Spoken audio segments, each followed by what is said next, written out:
रायगड़ा जिला गुडारी थाना अंचलवासी एक विशेष सूचना। दीर्घ वर्ष धरी गंजेई केस लिप्त रही अदालतर नीति नियम को भंग कर पलातक भाव रही अदालत रे निजक समर्पण करने को अदालत तरफ विज्ञापन तथा नोटिस माध्यम निर्देश दि जाइछि।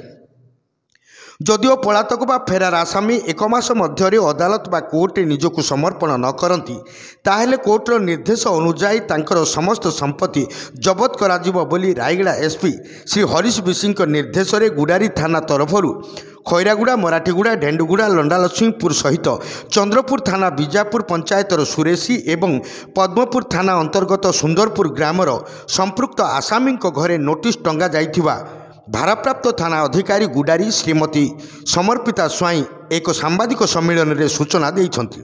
रायगड़ा जिला गुणपुर उपखंड स्तरीय प्रतिनिधि प्रसाद लिमा रिपोर्ट संघर्ष टीवी।